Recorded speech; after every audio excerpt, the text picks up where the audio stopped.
Good evening, virtual visitors. Thank you so much for bearing with us while we were enduring those technical difficulties. My name is Shakia Gillette. I'm the director of the African American History Initiative here at the Missouri Historical Society. Welcome to our program and thank you for joining us for Hollywood versus History, a conversation with Alelia Bundles and Linda Nance. It is our hope that each of you leave this presentation with a greater understanding of the role that Hollywood plays in telling historically accurate stories, but most importantly, that you gain a deeper understanding of who Madam C.J. Walker and Annie Malone are. Before we get started, we would like to thank our members, donors, and supporters from the Zoo Museum Tax District. Tonight's program will run for about 50 minutes, which includes a 30-minute discussion and a 10-minute Q&A. For your convenience, you can submit questions through the Q&A button in your toolbar. But in order to streamline the process, we would prefer for you to wait until the end to ask your questions. Please know that we will do our best to answer all of your questions, but we may not have time to get to everyone. Lastly, we are providing closed captioning today. To turn it on, you can scroll to the closed caption button along the toolbar on your screen. At this time, I'm going to introduce our guest panelists and kick off the discussion.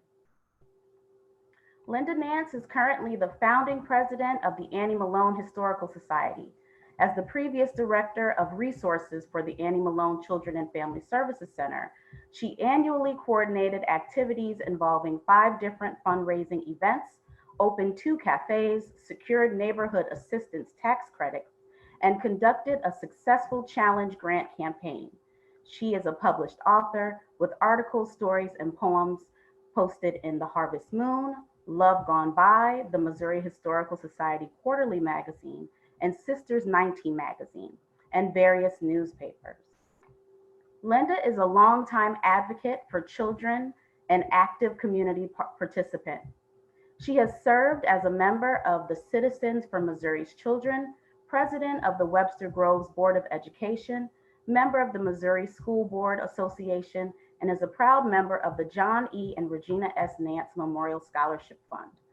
Linda is a member of the Black Leadership Roundtable Political Action Committee, a member of the Board of Directors for the Mildred Times Foundation for Pancreatic Cancer, and serves as a member of the National Association of Colored Women's Clubs. Alelia Bundles is the author of On Her Own Ground, The Life and Times of Madam C.J. Walker, the 2001 New York Times notable book about her entrepreneurial great-grandmother. Renamed Self-Made for the 2020 edition, this biography is the inspiration for the 4-part Netflix series starring Oscar winner Octavia Spencer that premiered on March 20th. Miss Bundles is at work on her 5th book, The Joy Goddess of Harlem, Alelia Walker and the Harlem Renaissance, about her great-grandmother, whose parties, arts patronage, and international travels helped define the era. A former network television news executive and producer at ABC News and NBC News, Ms. Bundles is the vice chairman of Columbia University's Board of Trustees and chair emerita of the Board of National Archives Foundation. She is on the advisory board of the March on Washington Film Festival, the Schlesinger Library on the History of Women in America at Harvard's Radcliffe Institute, the Smithsonian's American Women's History Initiative, and George Washington University's School of Media and Public Affairs. Ladies and gentlemen, please give a virtual round of applause for our guest panelists. Hello, everyone. So, Shaki, would you like for me to go right into the slides? Yes, please. Tell us Okay, more great. about Madam C.J. Walker. Well, I am so delighted to be with a St. Louis audience, and I think we have viewers from other places, but the Missouri Historical Society is very near and dear to me because I did a great deal of research there when I was preparing all of my material for On Her Own Ground, the life and times of Madam C.J. Walker. So I'm just really glad to be able to have this connection. And I think that many of you have seen Self-Made, the Netflix series, and Linda Nance, and I know that there's a lot about that series that's not true. And that's part of the reason that we're here tonight, to try to set the record straight, to try to tell you the real history of these two amazing women, of Madam C.J. Walker and Annie Malone. So the picture that you see here of Madam C.J. Walker actually was taken in front of her home in Indianapolis around 1912. She had moved there in 1910. But the quick story of her life before that: born in Delta, Louisiana, on the same plantation where her parents and older siblings had been enslaved. She was born in 1867, I'm sorry, 2 years after the end of the Civil War.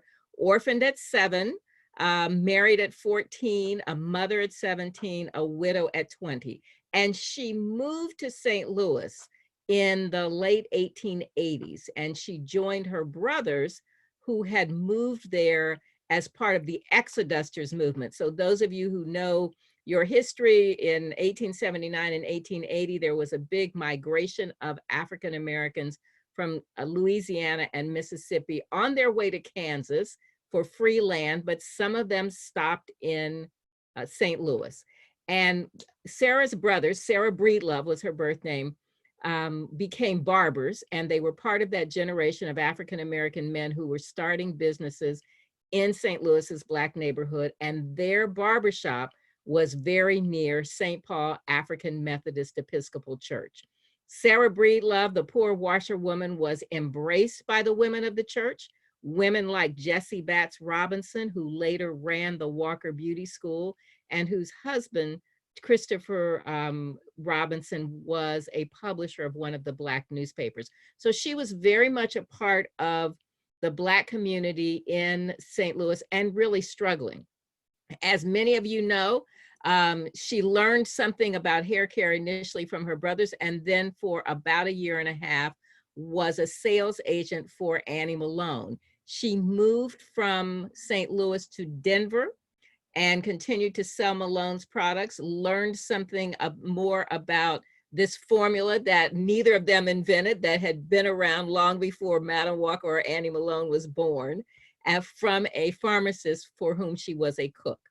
Her good friend Charles Joseph Walker joined her in Denver. They got married, and she began to call herself Madam C.J. Walker.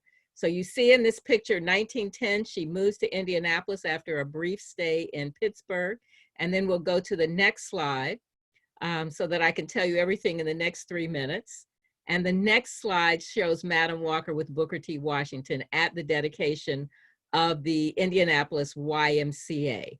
And part of Madam Walker's legacy is that in addition to hair care, she also became very much a philanthropist and a political activist. She is here with Booker T. Washington, with her attorney, F.B. Ransom, with George Knox, the publisher of the Indianapolis Freeman, because she had given $1,000 to the building fund of the YMCA. And this was, again, a part of her legacy. And I think that hair care was absolutely very important to her. Training as sales agents was very important. But over time, she began to see that these women she was training were very much like she had been. They needed hair care products. They were glad to have hair care products. But in some ways, hair care became a means to an end, that they needed education, that they needed economic independence. And so now that she'd given this money for the YMCA dedication, people were reading about her, not just because of her hair care products, but because of her philanthropy. And so we'll go to the next slide, which is Madam Walker at her 1917 convention. This was her first convention in Philadelphia. More than 200 women came from all over the United States and gathered in Philadelphia. They were women who had been sharecroppers and maids and laundresses who now had independent incomes. And she gave them a message about what she thought they should do with their prosperity. She said to them, your first duty as Walker agents is to humanity. I want others to look at us and realize that we care not just about ourselves, but about others. And she gave prizes not just to the women who had sold the most products or brought in the most new agents, but to the women who had contributed to charity. And then her political activism kicked in. At the end of the convention, the women sent a telegram to President Woodrow Wilson urging him to support legislation to make lynching a federal crime. And now we'll go to the next slide. So Madam Walker's company was headquartered in Indianapolis, and her daughter persuaded her that they needed to be in Harlem. And they bought property on 136th Street, just as Harlem was becoming the mecca for African-American culture and politics. And we're going to go to the next slide, which shows us Madam Walker's mansion. She herself moved her personal residence to New York in 1916, though the company remained headquartered in Indianapolis, and built this mansion that was designed by Vertner Tandy, the first licensed Black architect in New York and one of the founders of Alpha Phi Alpha.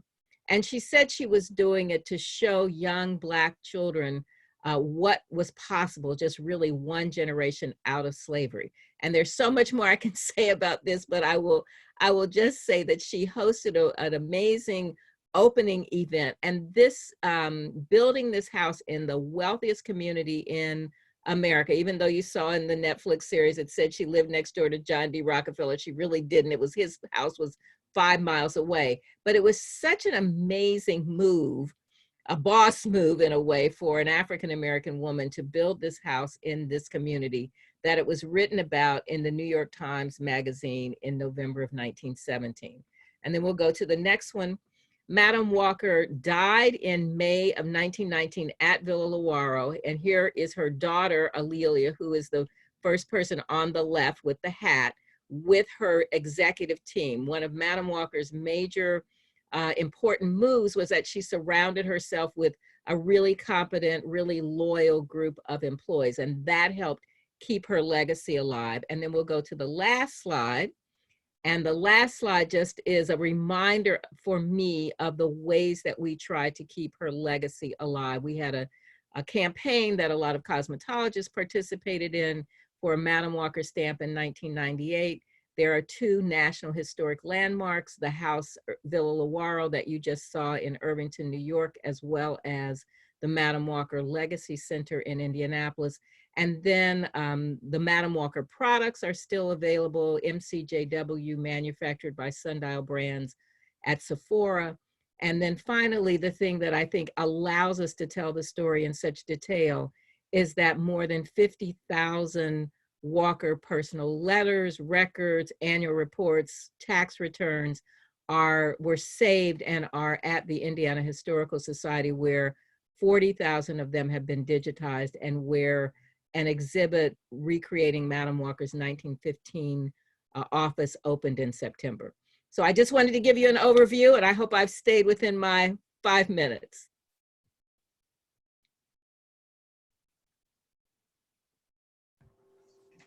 Yes, thank you so much, Alelia. Okay, Miss Linda, are you ready to tell us a little bit about Annie Malone? I would absolutely love to. I want to thank the History Museum for allowing us to have this conversation, and want to give a little bit of information about Annie Malone so that our viewers can be sure to know a little bit different from the series that they saw. This slide is a picture of the huge complex that Annie Malone built from the ground up and opened in 1918. We're having a tremendously difficult time with this pandemic that we are dealing with. But in 1918, we were dealing with a pandemic of the flu. It was called the Spanish flu, although it did start in Spain, but that's what it was called. And this was a building that had more than 100 rooms.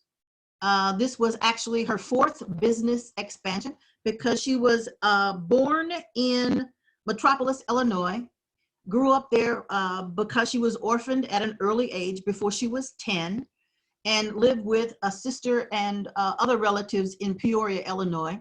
Loved doing hair, was not necessarily encouraged by her family to make that a living, but she was so good at it and so intent on making that a practice because she had an intent to share her knowledge of healing the scalp with other women, basically to clean it and to groom it. And it would also give you a sense of pride. And she wanted to make sure other people had that. So she goes from Peoria, Illinois, and moves to Lovejoy, where she starts her first business in 1900. She sold her products from there. She mixed her products by night, walked the community by day, talking to women and demonstrating her hair care products. After a while, she decided that the lure of St. Louis was really good because of the World's Fair, and thought she would be able to be involved with more women of color.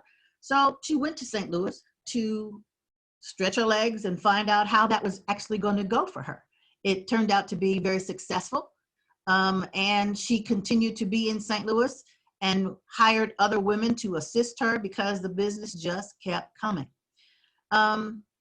She moved in 2 other locations while she was in St. Louis. She came to St. Louis and lived on Market Street. And from 1902 to 1910, she lived on Market Street. 1910, she moved to 3100 Pine Street and stayed there until she built this building.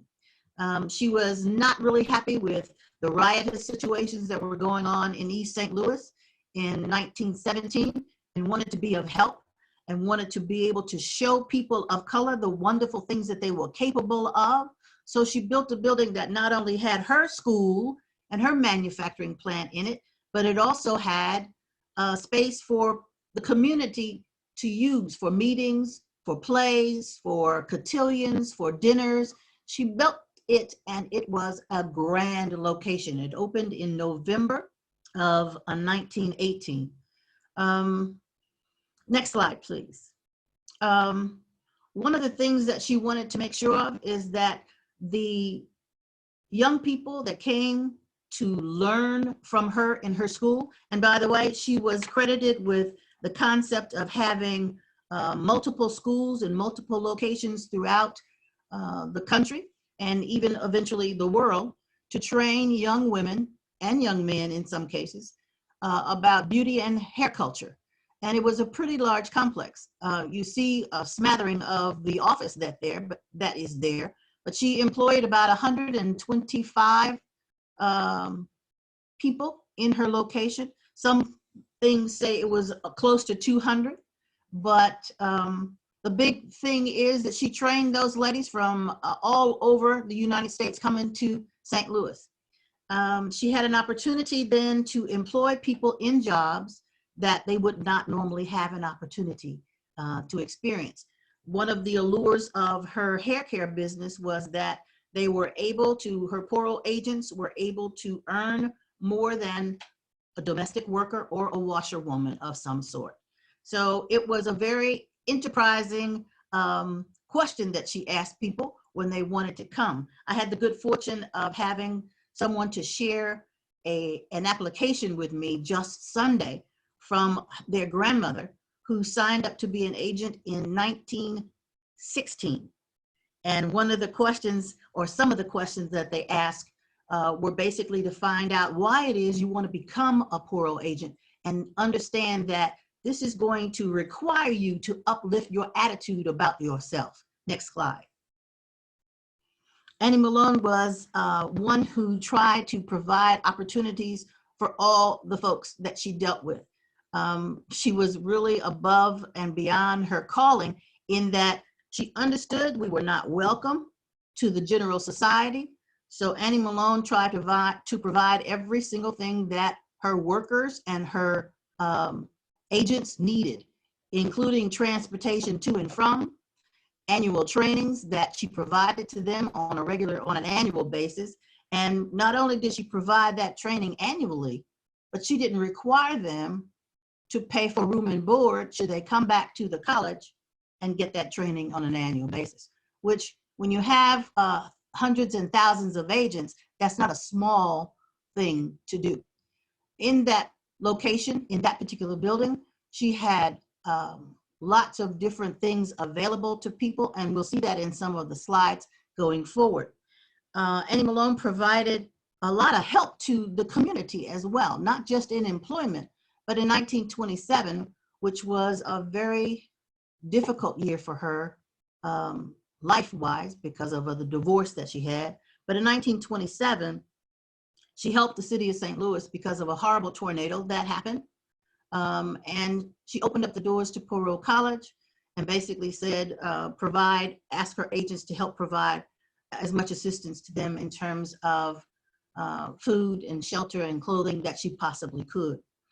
One of the things that Annie Malone valued was education, not only for herself, but her students as well. She was often awarded educational excellence and acknowledgement of her excellence because she got an honorary degree from Howard University, from Kittrell College, from Wilberforce College. So people around the country did recognize her excellence. She was looking for it all the time. Next slide. One of the things about Annie Malone that I thought was very interesting, and there on those slides, you see the auditorium, which often provided people who did not have telephones, like we all have multiple telephones, the opportunity to come to the lobby, make telephone calls to keep in touch with their relatives all over the country.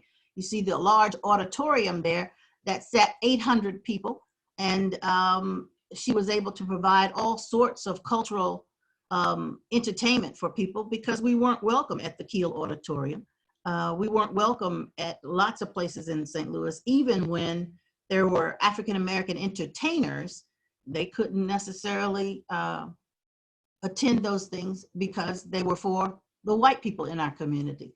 A lot of times too, the entertainers could not stay in the hotels or motels that we had here in St. Louis, and they frequently stayed at the Poor Road Hotel because there was a hotel, there was dormitories, there were cafeteria, there was an ice cream parlor. That building was meant to be a part of our community. One of the things that was real interesting when it comes to entertainment is that Annie Malone was able to entertain people like Marian Anderson. Long before Marian Anderson became very, very popular, she had a concert there in that auditorium, and they charged 50 cents for it, which is pretty amazing. Long before she sang at the steps of the Lincoln Memorial as well. Annie Malone was one who put her money where her mouth was. She decided that she wanted to be a patron for the Annie Malone Home, which is something that's near and dear to many people in St. Louis. And she put up the property that was valued at about $10,000 for the children's home. And that is where the children's home sits today. It was first called the St. Louis Colored Orphans Home. And after she served so many years as their board president and provided so much of herself to it, they decided in 1946 to name it the Annie Malone Children's Home.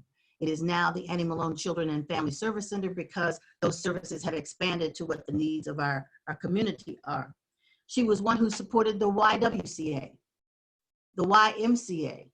She supported Barnes Hospital in trying to provide a place where people of color, women of color, could have their babies rather than downstairs in the basement of that hospital.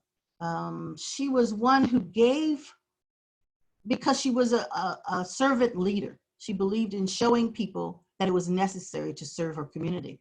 And one of the things that I think was also revolutionary about her care for the hair care industry was that she paid a sick benefit when her agents were out and sick. Everybody who was employed there was assigned to a particular committee that would make sure that people and their life activities would be supported by the employment. So it was a really different kind of thing when you have an employer who's very, very concerned about your life. She was very generous as well with her employees. She awarded those employees diamond rings and property and bonds. She was very, very concerned that they would be community supporters, not just people who worked in their own businesses. And it's a very rare thing that you would have a shift in the economic paradigm for women of color, particularly, to be able to raise their own children, buy their own homes, decide for themselves economically how they're going to be. And the women changed, that whole concept changed their idea of who they were. And you could tell that in the way that they conducted themselves in groups. They had Poros colleges that had social clubs that kept all those women together. Very interesting, one of the people who graduated from the Poro College was Chuck Berry.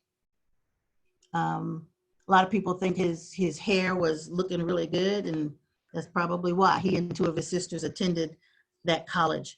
Annie Malone trained about 75,000 women, and whereas that particular number might be questionable, there are lots of different newspaper articles and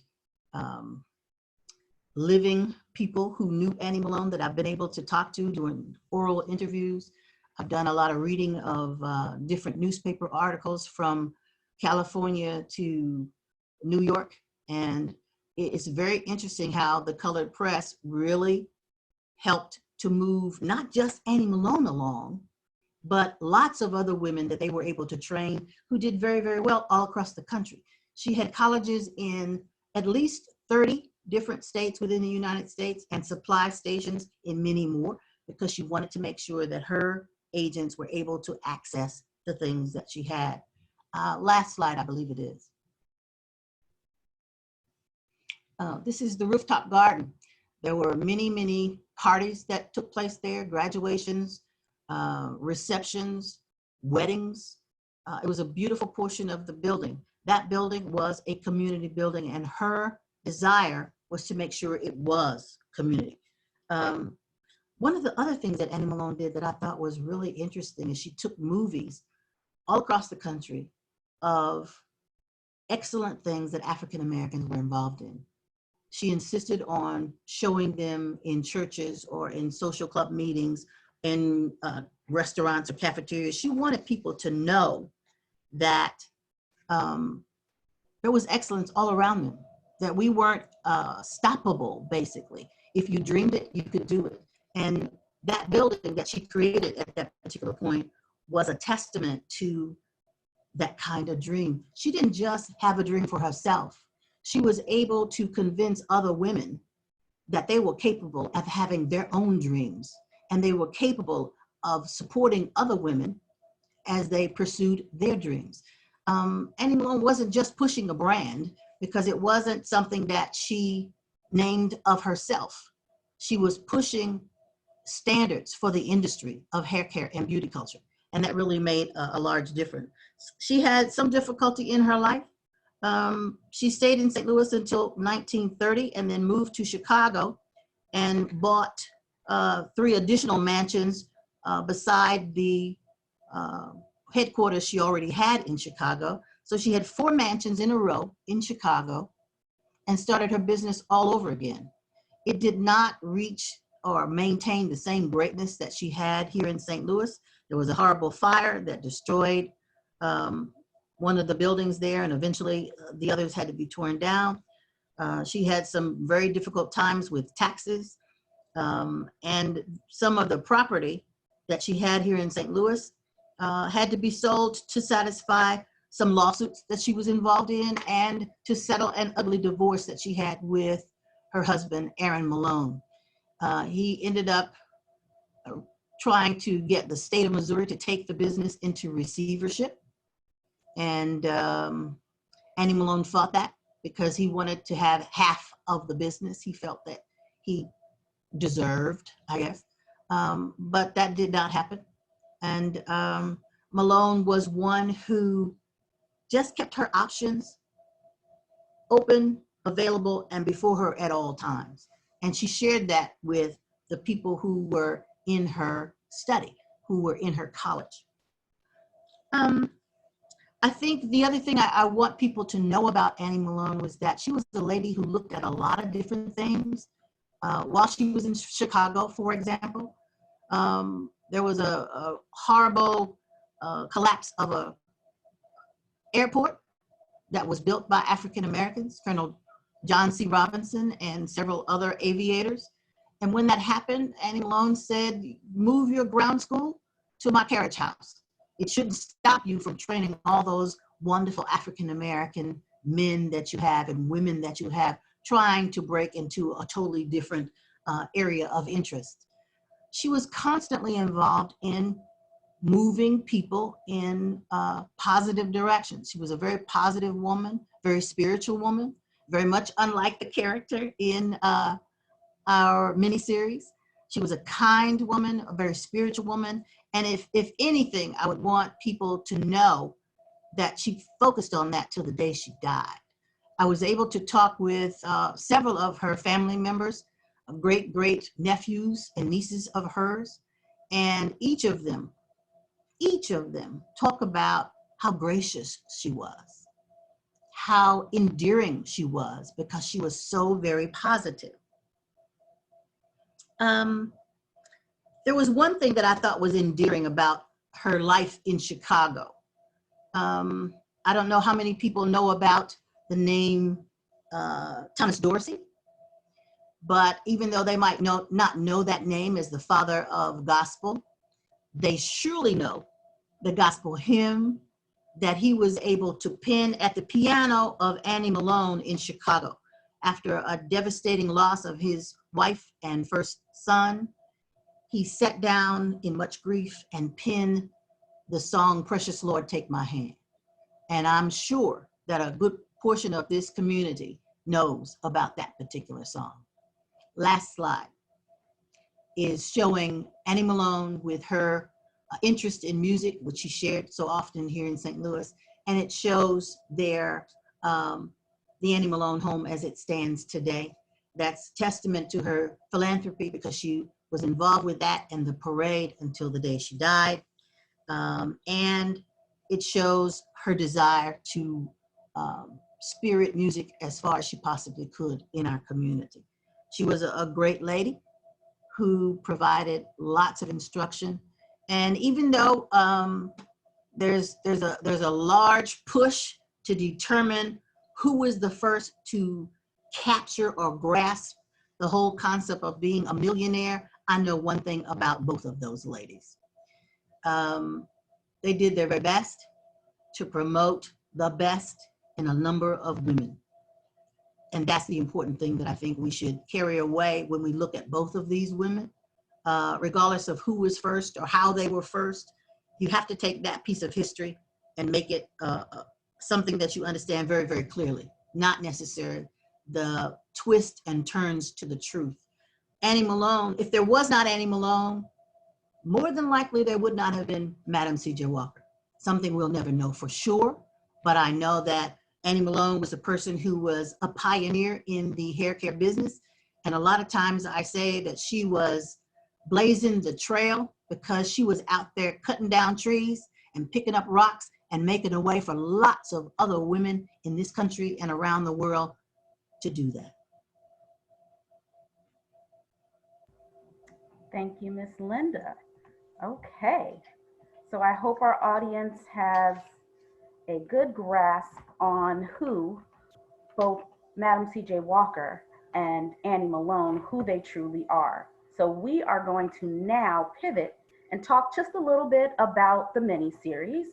And Miss A'Lelia, I would like you to just tell us briefly how the series came about. I know that there's been talks about it for like the last 10, 15 years, maybe 20 years at this point, but can you tell us how the film came to be? Could you repeat that last part of the question?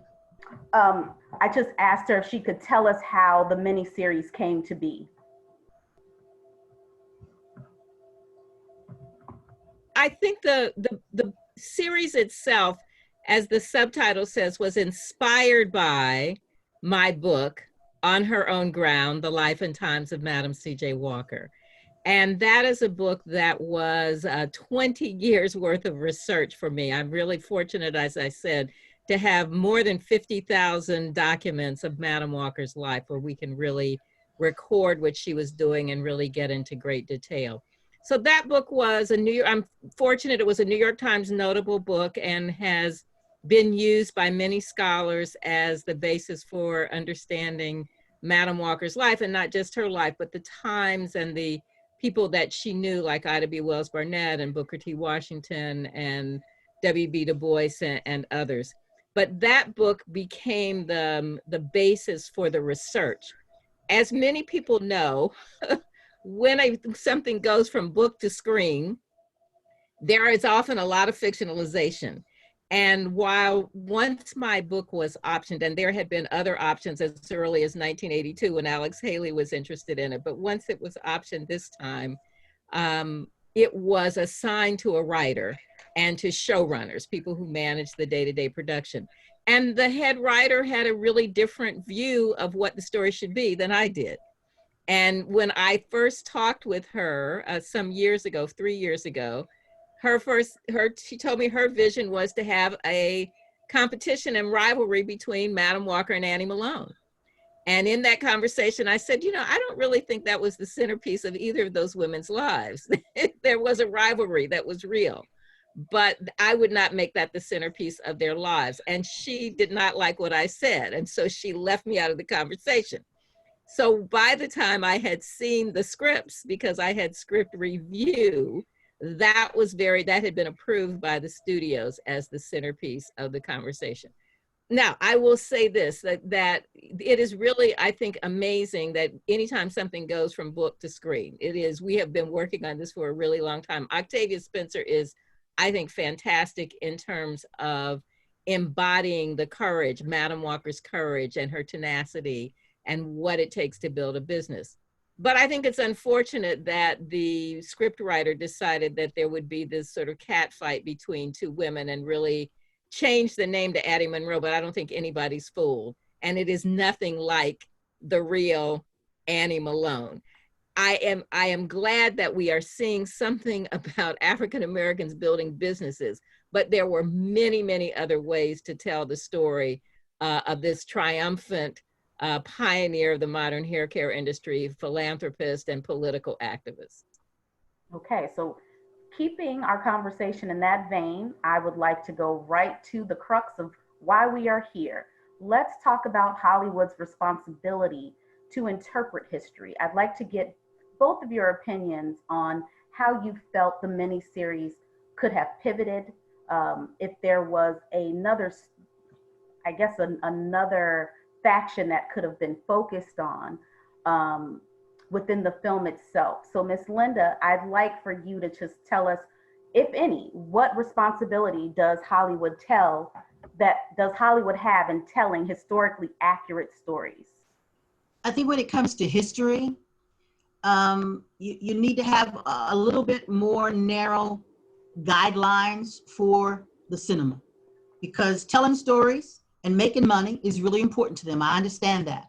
But when you're talking about our historic icons, the people who made it possible for us to be where we are now, the people who struggled to accomplish many, many things in our country, you need to be much more respectful of that effort. You need to be much more respectful and prideful of what it has done for all of us. Because quite honestly, most of them would not be in the positions that they were in, save some of the people who sacrificed the way they did.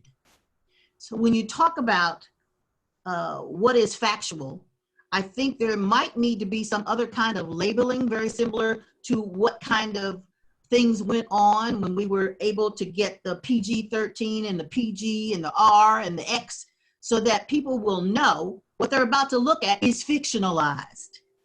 It's twisted. Some of it can be true, some of it cannot be true. They're not lulled into believing that what it is I'm looking at is the gospel truth, and I can represent that and teach somebody else what I just saw. Because quite honestly, in the miniseries, that's not possible. Okay. Miss A'Lelia, what are your feelings on Hollywood's participation in telling historically accurate stories?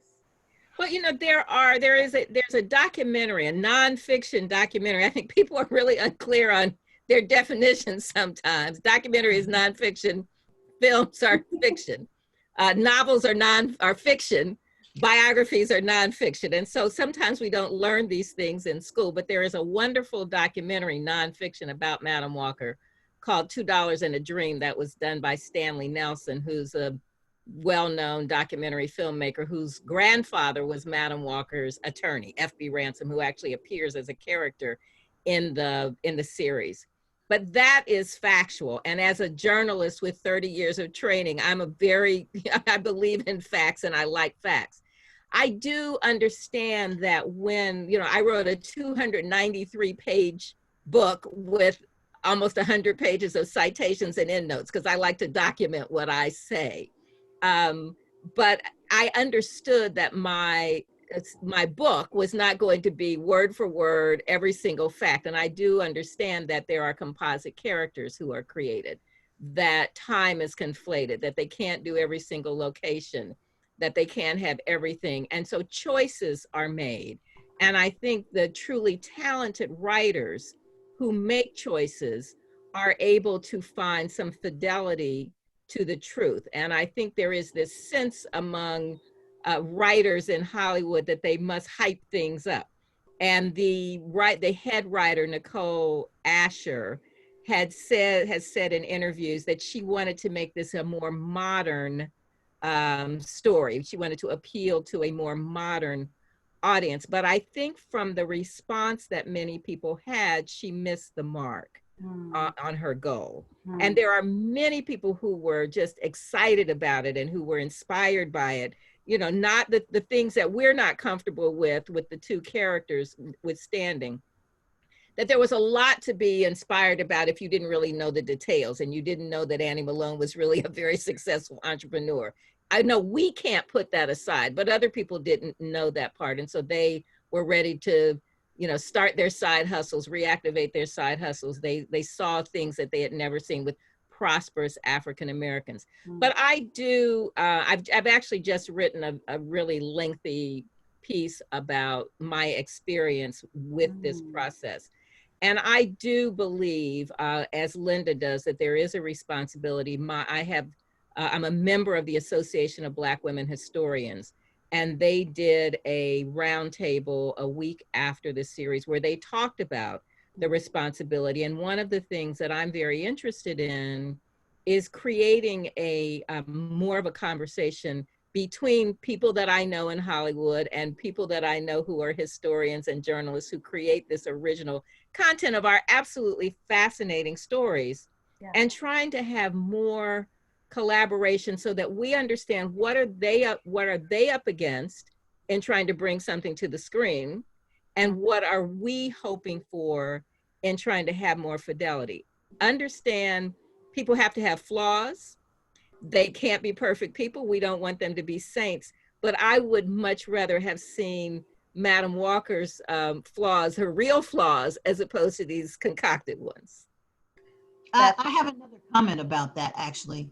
I would have loved for the miniseries to have portrayed the good things that happened between these women.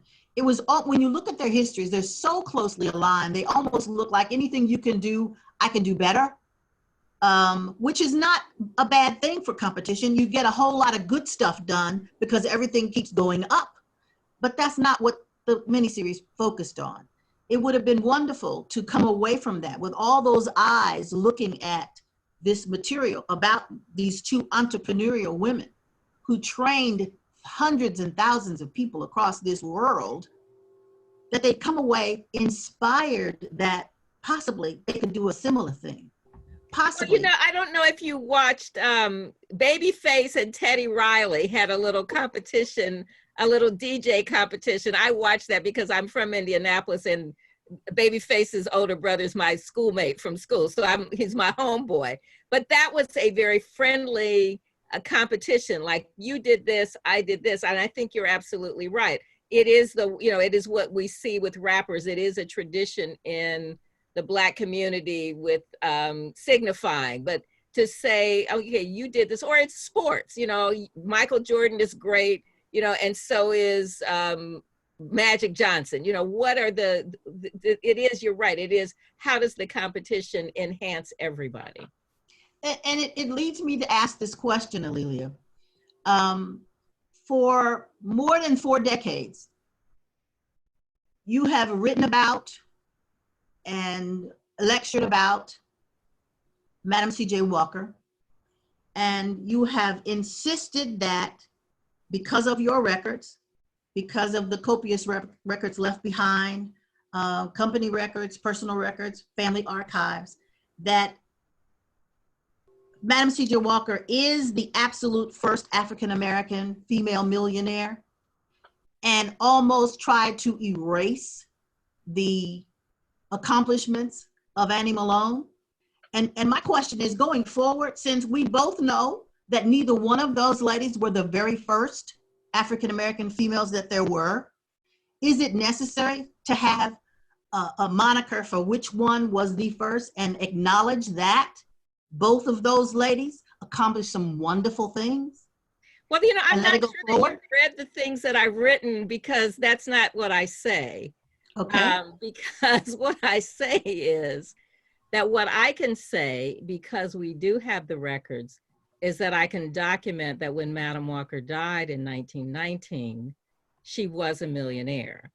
And I can't say that. I have the records, and I know that because of the tax records, that Madam Walker's personal assets were between $600,000 and $700,000, and the value of her company, because of the sales of the last 2 years and the year after, that the company was probably worth $1 to $2 million.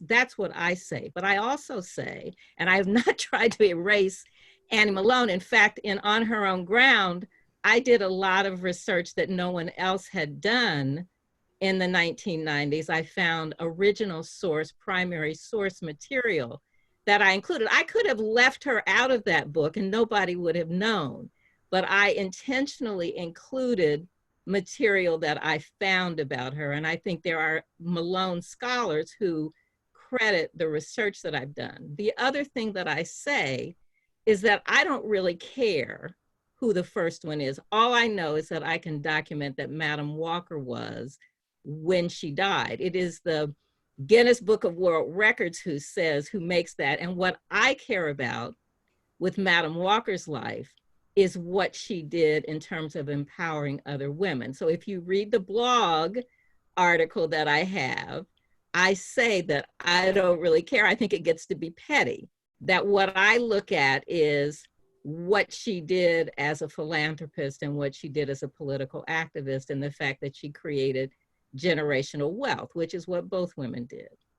I think you're absolutely more correct in that statement, because there are many, many statements made in portions of your book that don't really credit Annie Malone in the way that I feel. And of course, we both feel differently because we got a bit of rivalry, I guess, going on of our own. But the biggest thing for me is we need to look at what those ladies accomplished and open up people's thinking that it wasn't just those two. There were lots of, and they weren't necessarily women all the time, but people of color accomplished some really fantastic things very early in our history. And that's the part one of the that's things that's important. so interesting to me is I have done a lot of research in the 1800s is finding the number of African Americans who owned hair care companies. Lots. For either of them. And one of the things you mentioned that Annie Malone talked about the accomplishments of other African Americans. And that was one of the most fascinating things to me as I looked at Madam Walker's lectures, that when she traveled around, she had what was essentially a PowerPoint presentation on a stereopticon, glass slides, and those slides that were projected as she gave lectures around the country showed what was going on at Black schools and Black businesses. And she was very involved in politics and in the anti-lynching movement. And then she would, after she had given those lectures with the political message and the economic message, then she would talk about hair care. So for me, her life is, you know, the dimensions that go beyond hair care, and that's important. Absolutely. In both situations. I love also the fact that both those ladies were very much involved in the National Association of Colored Women's Clubs. And they lived that motto, as far as I'm concerned. That motto was lifting as we climb. And they tried, and I think were very successful at pulling women up all over the world to help them accomplish their dreams, giving them the tools, not just the mantra. They practiced it. They made it possible. They helped them with the dollars to do many of those things. And I think that was a relationship that was far beyond what you saw in that miniseries.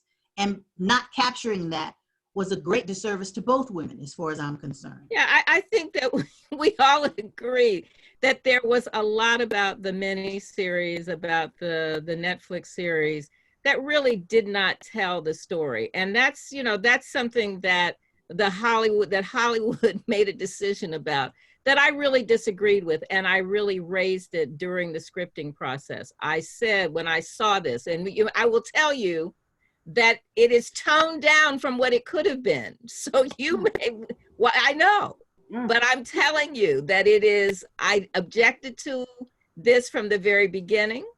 The head writer decided that's what she wanted to do. And when I got the first script, I had for me, what I would jokingly said to friends, I just don't want to see a script that makes me cringe. And I will tell you that when I got the first script, I not only cringed, but I had a few bad words that went through my head because of the way. I can tell you that as I looked at the miniseries and took my notes, and I mentioned that last night, to be very, very transparent to our audience, my notes began to look like they were embossed. If you turn them over, you'd see a raised portion of those letters because I started writing rather hard because I just could not believe that African-American writers, African-American actors would engage in telling of a story that was so stereotypical of what white America would buy. Well, you know what, you and I agree on that. Especially how hard it is to get book to screen. And when you have an opportunity to have that many eyes in front of something that you have something to do with, that was disappointing to me in very large volumes. Well, it was that part was very disappointing to me, and I tried to not make it happen. But because you have just seen it recently. I have been living that dissonance for 3 years. So I kind of knew this was coming, but I did not like it. And so maybe I have moved on to the next phase of dealing with this, because what I really want to see is some more collaboration and more conversation with the people in Hollywood who are receptive. And I do think that this has been a learning experience. So they will not admit this. I think this has been a learning experience for the people who were involved, because they thought they would do that and nobody would complain. And I watched that very first weekend when the series was #1, and I saw people excited about, again, most people didn't know about Madam Walker, and most people didn't know about Annie Malone. So most people watching weren't reacting in the way that you and I are to what was fact and what was fiction. But then I started getting all of the calls and the emails and the interview requests about, well, did this happen? Did that happen? There were things other than Annie Malone in the series that didn't happen that were also problematic for me. So I spent a lot of time answering those questions and using it as an opportunity to educate people. So there are people, and I think you and I would not be talking, the Missouri Historical Society would not have us here if this weren't an opportunity for both of us to share the truth as we know it about these people who we have researched for so long. So while it is not exactly what I want it to be, I personally am trying to see it as an opportunity, as opposed to a chance to be mad. Not mad, but very disappointed. And I guess after I get to live with it for a while, maybe it'll be a little bit different for me, and maybe it'll be different for people in St. Louis. But I can tell you, just from emails and telephone calls, both ears were quite sore from some of the nonstop calls that I was getting, and hearing people out that they were hurt behind that, because in St. Louis, Annie Malone is a very large thing, because of the parade, because of the children's home, because of the very good work that she did. It was very personal to a lot of people in St. Louis. And the most hurtful thing for me was to hear those people who did not know the truth be willing to stop supporting something that helps so many of our young people. That was very frightening for me. When I read that on your blog, I was just stunned. And I will, that is horrible. And, you know, while you were hearing from people who were upset in St. Louis, understandably, and you know, Casey Lemons is from St. Louis, so somebody needs to talk yes. about that. But I was being personally targeted. You know, how could you let this happen when I wasn't? As I say, I wrote about Annie Malone, and I tried to talk about the facts about her in my book. So I had done research that others had not done in the late 1990s. I tried to tell the story, and I have always, whenever I have written about her or talked about her, given her her due as a successful entrepreneur and philanthropist. So I was as bothered as you by the misportrayal. And when I read that in your blog, I was just really hurt. But I will say, when I think about, you know, but you've had a long career. I've had a long career in places where you deal with controversy, and using those controversies to try to turn things around, using them as an opportunity. So if you are still getting that, I hope that there will be community leaders and media in St. Louis who will give you a platform to correct that record, so that you're not losing support, so that it is an opportunity for you to gain support. Ladies, if I can just jump in here, because we are nearing our time, and I want to make sure that we answer some of the questions from our participants. And I had some other questions. Some of them we ticked off, and maybe we'll see some of these down in the Q&A if you ladies will open up your Q&A box and just.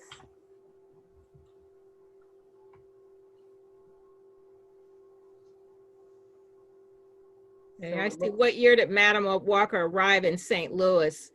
She arrived in St. Louis around 1888. Her brothers were already there, and the Missouri Historical Society's city directories helped me reconstruct where they lived. I can say that Annie Malone came to St. Louis in 1902. One of the questions was, where were some of the places that she lived, and why did she choose those locations? I can say that when she first came to St. Louis, she lived 2223 Market Street.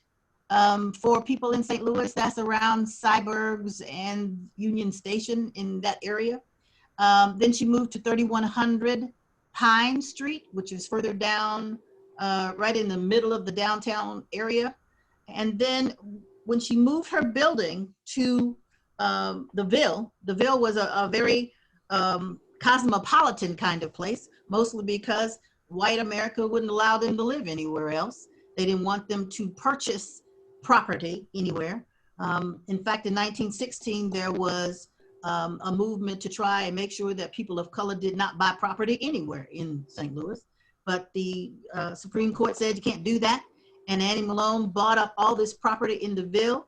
And despite all the covenants that were going on with real estate people saying you can't move here, you can't live here, Annie Malone built that very huge building, and she built it in proximity to lots of schools, because she felt that from kindergarten to high school, people could be educated, not just in the academics, but in some practical application of things that would help them throughout their lives. And she moved that into the Ville, and that's why she moved it there. So someone is asking, does Madam Walker's mansion still exist in New York City? Is it a museum? So when Alelia Walker persuaded her mother that they needed to have a presence in Harlem, and they bought a building on 136th Street in 1913. For people who know New York City, the corner of 135th and Lenox Avenue is where the Schomburg is. So this is right behind that. That building was torn down, and it is now the Countee Cullen branch of the New York Public Library. Her mansion in Irvington, New York, which I showed on the slides, is still standing and is a National Historic Landmark, a National Trust for Historic Preservation National Treasure. And it also now is owned by a foundation that was created by Richelieu Dennis, the founding CEO of Sundial Brands, the company that makes MCJW, the Madam Walker line of hair care products. Richelieu, after he sold Sundial to Unilever, bought Essence and created a $100 million venture capital fund for women of color entrepreneurs. So these women who go through that program will be able to have convenings at Villa Lewaro. One of the questions was, Annie Malone and CJ Walker had so much of their businesses aligned. They were so much alike in so many different ways. Why didn't they work together? Well, my take is one thing, and probably Alelia's will be another. But I can tell you that I have not found anything to absolutely prove this, but I can talk about what the aftermath was of the accusation. There was a feeling on the part of Annie Malone that Madam C.J. Walker misappropriated product that was Annie Malone's product and began to use that product as her product. If you look at Madam C.J. Walker's product, it says Madam C.J. Walker's Wonderful Hair Grower. Annie Malone is credited with creating the Wonderful Hair Grower. But on her products, it does not say that. She got a trademark for Poro. She decided not even to use that. She marketed Poro System, and that is what she used.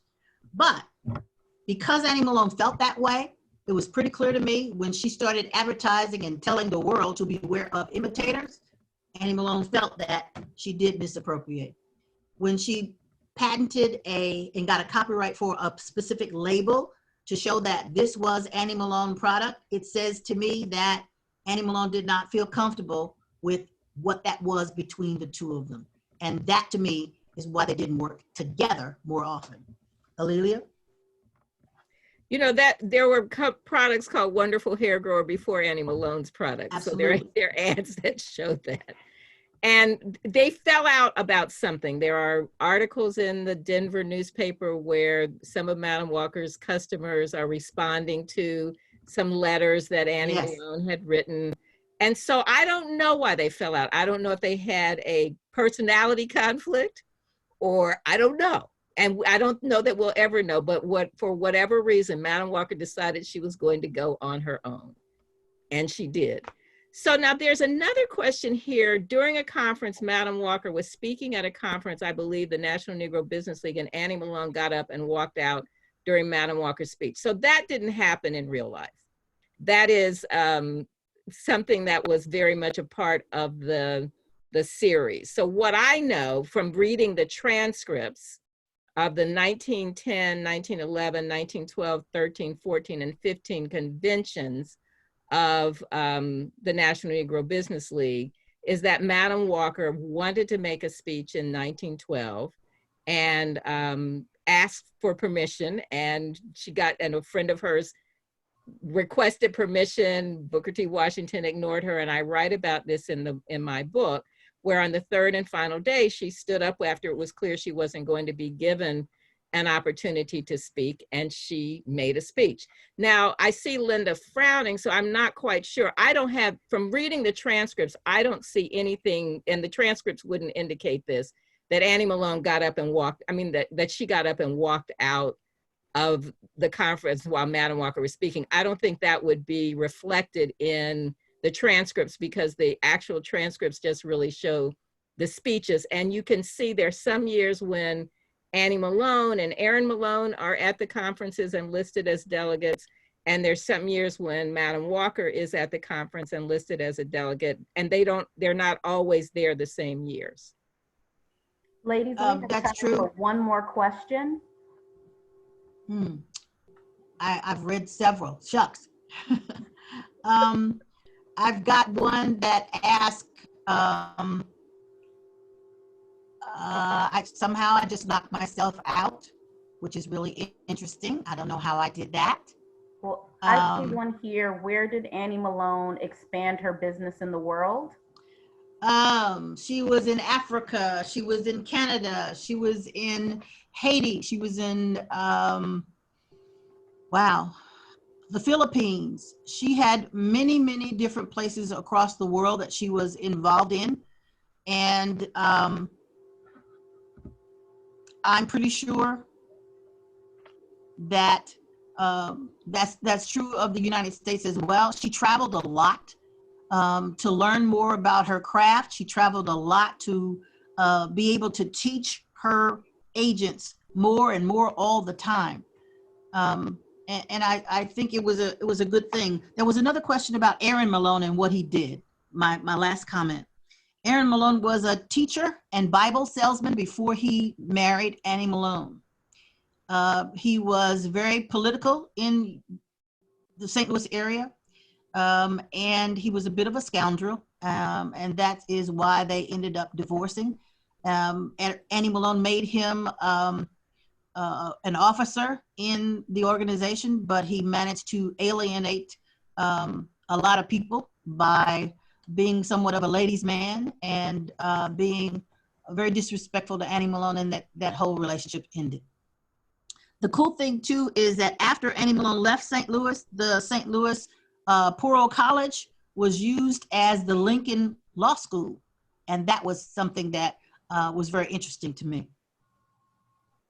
Miss Linda and Miss A'Lelia, thank you both so much for sharing your wisdom, your knowledge, and your expertise with us tonight. Do you have any final thoughts that you would like to share with our audience? Well, as I'm looking at the questions that we're not able to answer, and there's something like what is fact, what is fiction, and I see some real specific questions. So I would just encourage people to follow me on Twitter and on Instagram at A'Lelia Bundles, and then my websites are A'Lelia Bundles, ALELIA Bundles.com, and MadamCJWalker.com, and I post videos and articles that include many of the interviews that I've done recently about what is fact and what is fiction. And I also write some blog articles that might be helpful to people.